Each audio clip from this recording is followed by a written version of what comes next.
I'm sure you've heard the news. I'm not happy. Sony's pulling the plug on physical games as the PS5 generation is the most profitable console generation they've ever had. They're swimming in money, and the vast majority of consoles sold were the disk drive version. How scummy is that? Specifically selling a console that's meant to be able to play physical games and then stopping physical game production mid-generation. Even if the PS6 comes out in 2028, everyone knows games will still keep releasing on the PS5 for many years, and without question we should be able to buy those games physically. I want to look at this from the angle of what is PlayStation offering to me currently, and what will they seemingly be offering starting 2028 and onwards. And then I'll talk about some positives. This truly is the worst piece of gaming news in my lifetime so far, but whatever you hear from anyone, this is not a done deal. So currently on the PS5, I can choose to buy a game digitally or physically. Some choose digital, some physical, and that's great. I choose physical. For a new physical game, I pay 70 or 80 euros and I get this. A plastic case with some nice artwork on it. Cool. And inside is the game on a disc. And contrary to popular belief, most games released on PlayStation 5, including Sorrows, have the full game on the disc. You can take your console offline, pop the disc in, install the game from the disc, and play through the game from the beginning all the way to the end credits without major game-breaking bugs.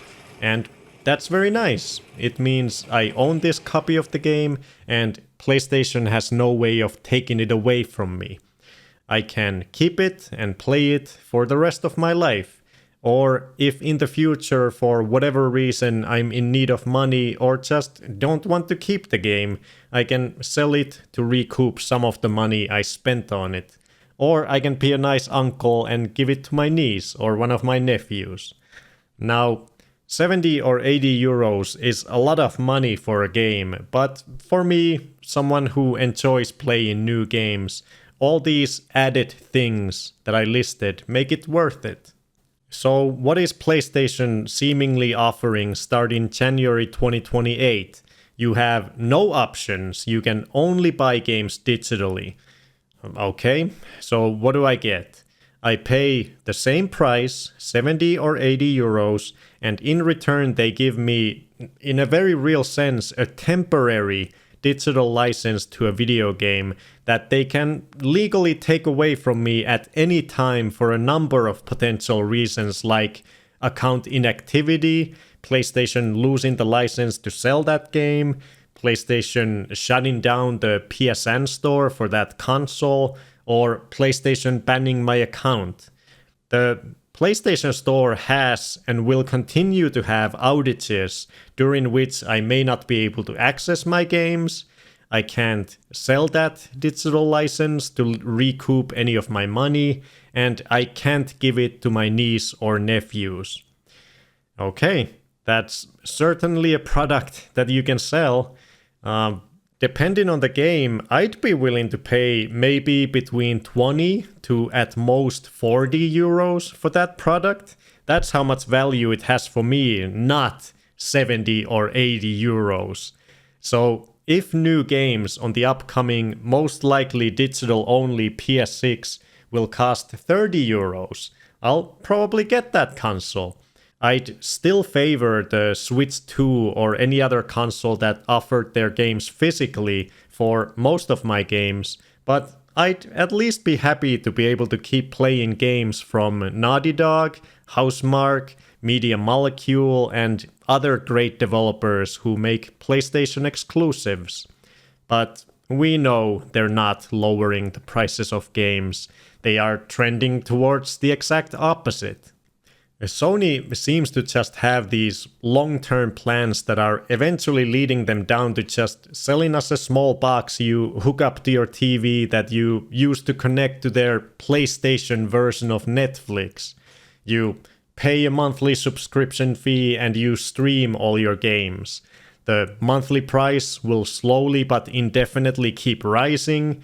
The games you like will be pulled out from the service without notice, and you will have no control over anything and own nothing. And on top of that, they're doubling down on focusing on live service games, and they want AI to be a huge part of their future. None of this sounds even the slightest bit enticing to me. I have no interest in it whatsoever. So the PS5 is looking like the end of the line for me.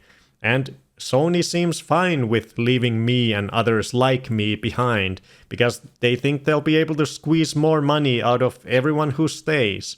And I think that's scummy. They are practically telling me to piss off, but also expecting me not to. They think I'll cave. They think I'll keep giving them more money even after they spit in my face. And I don't think that's very nice of them. But hey, let's look at some positives.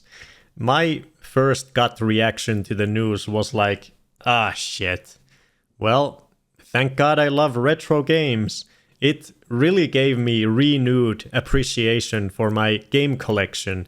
For years now, I'd had my collection displayed very prim and proper, neatly in rows where you could only see the spines. But after these news, I reorganized my entire collection and made it loud and proud. I put some special editions on display. I dedicated a glass cabinet to my handhelds. Gave a portion of my Grandia collection a couple of nice shelves.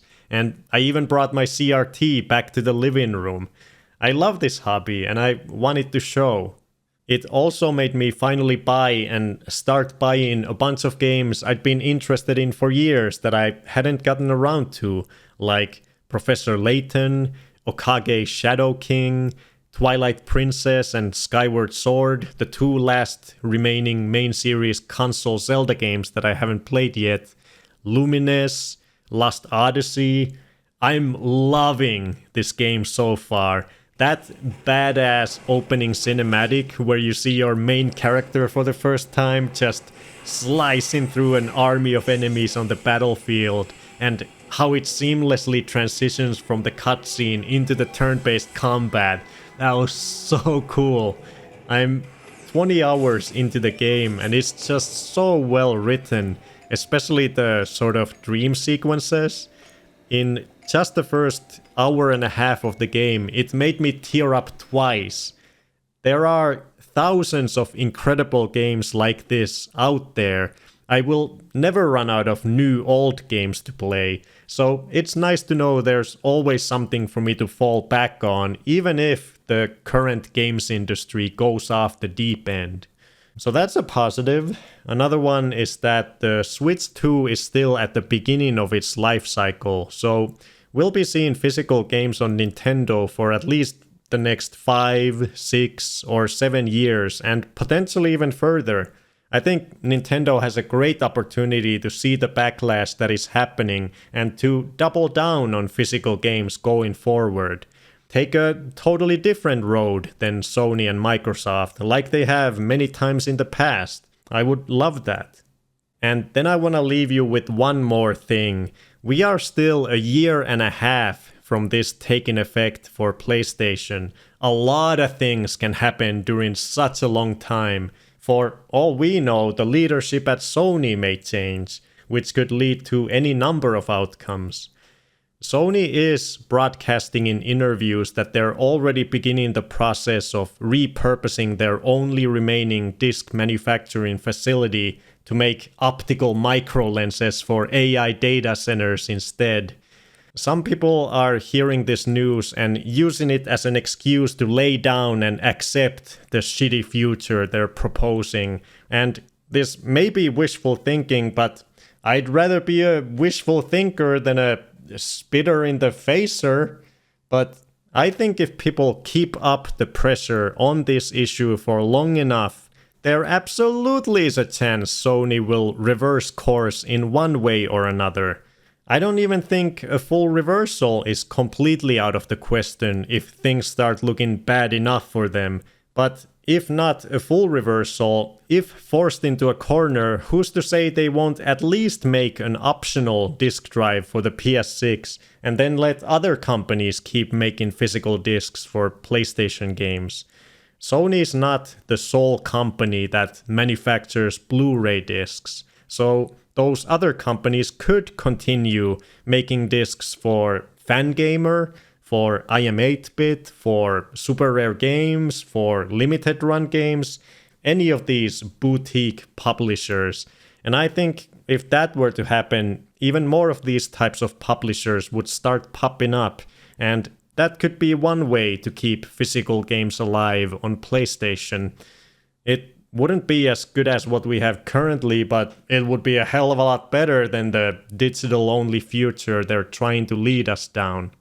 No matter what anyone says, no matter how they'll try to excuse this by saying, it's been a long time coming, it is all inevitable. The gamers can't do anything about it. Games don't even fit on discs anymore. Disk rot will destroy all your physical games. Your physical games will burn in a house fire. My dick don't work. No one buys physical media anymore. Digital has already won. 85% of PlayStation game sales are digital. For PlayStation to exist, they need us to give them our money, and we can choose not to give it to them. Long live the nerds, physical media matters, vote with your wallet, golden girls are awesome, birds are badass, my cat's an asshole, I own 3 3DSs and I can't find a single goddamn charger, I love Grandia, go watch Cosmos, delete social media apps, enjoy life, and bye-bye. Why do birds suddenly appear every time you are near?